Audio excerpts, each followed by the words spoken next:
से मतलब असदुद्दीन अवैसी साहब यहाँ बैठे हुए, ये मेरा कुछ लोग जो है इतना भूखा था कि वो लगता था कि आधा घंटा 1 घंटा में जो है वो मर जाएगा। मैंने ओवैसी साहब को जो है ट्वीट किया, ऐसा भी नहीं कि फोन किया, आधे घंटे के अंदर खाना पहुंच गया। इसीलिए मैं कह रहा हूं कि हम सांसदों ने एक दूसरे को मिलकर जो काम किया, जो सहयोग किया, वो देश को जानने का सवाल था कि राजनीति अपने जगह थी, लेकिन लोगों का जान बचाने के लिए हम सभी एक साथ थे और उसी तरह का डिबेट इस पार्लियामेंट में होना चाहिए। 500 लोग आते तो उसमें से 250 हमारे हिंदू दलित भाई रहते, आकर काम कराते मेरे से। मैं उनको नहीं बोलता हूं कि तुमने मुझे वोट दिया नहीं दिया, मैं पूछता भी नहीं हूं उनको, बल्कि कई भाजपा के लोग मुझसे आकर काम करवाते, बोलते ओवैसी साहब ये काम करवा दो। मैं लाओ काम कराएंगे तुम्हारा, क्यों नहीं कराएंगे। बोले हमारे इलाके में ड्रेनेज लाइन नहीं है, ले लो। मैंने अपने एमपी फंड से एक नहीं करोड़ों रुपए के काम करवाया हूं जहां पर भाजपा के लोग बोले, और मैं उनको बोलता हूं कि तुम काम करवाओ, डेवलपमेंट का काम कराओ, मुझे मालूम कि तुम किसका काम करोगे, मगर मैं तुम्हारा एमपी हूं। इलेक्शन में अलग बात है, उसका काम हम करवाते हैं। ये छोटी सोच रखते हैं यहाँ के एमएलए। अब इनका जुल्म हमारे हिंदू भाई पर होगा। हिंदू भाइयों से कहना चाह रहा हूं कि जिस तरह जो वैसी यहां खड़े होकर कह रहा है, तुम पुकारो, मैं दौड़ता हुआ तुम्हारे साथ खड़ा हो जाऊंगा तुम्हारी लड़ाई लड़ने के लिए। दलित आवाज देगा कि ओवैसी आ जाओ, अंबेडकर के संविधान को बचाना है, अंबेडकर के मान और सम्मान को उठाना है, तो खुदा की कसम ओवैसी उस दलित परिवार के साथ खड़ा होकर लड़ाई लड़ेगा।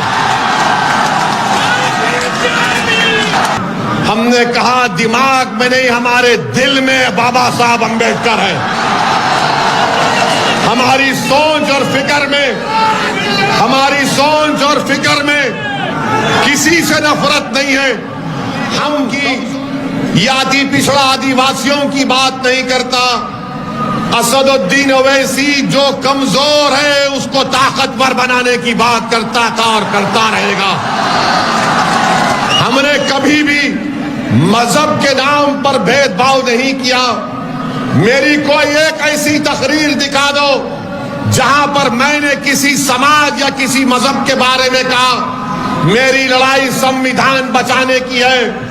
अगर जुल्म हमारे हिंदू भाई पर होगा, हिंदू भाइयों से कहना चाह रहा हूं कि जिस तरह जो वैसी यहां खड़े होकर कह रहा है, तुम पुकारो, मैं दौड़ता हुआ तुम्हारे साथ खड़ा हो जाऊंगा तुम्हारी लड़ाई लड़ने के लिए। दलित आवाज देगा कि ओवैसी आ जाओ, अंबेडकर के संविधान को बचाना है, अंबेडकर के मान और सम्मान को उठाना है, तो खुदा की कसम ओवैसी उस दलित परिवार के साथ खड़ा होकर लड़ाई लड़ेगा।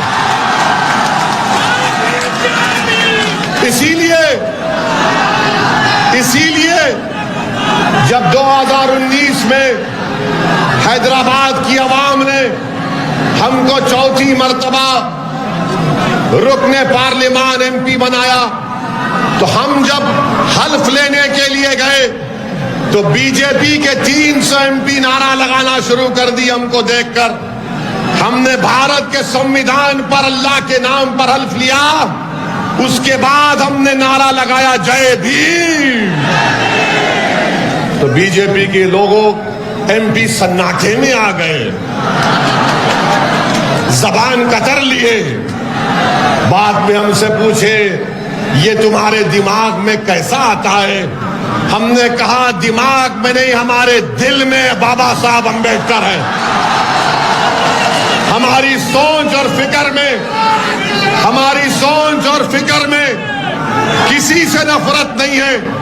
हम कमजोरों को मजबूत बनाना चाहते हैं, हम कमजोरों को ताकतवर बनाना चाहते हैं। जिस पर जुल्म हो रहा उसके जुल्म को रोककर मजलूम को इंसाफ दिलाना चाहते हैं।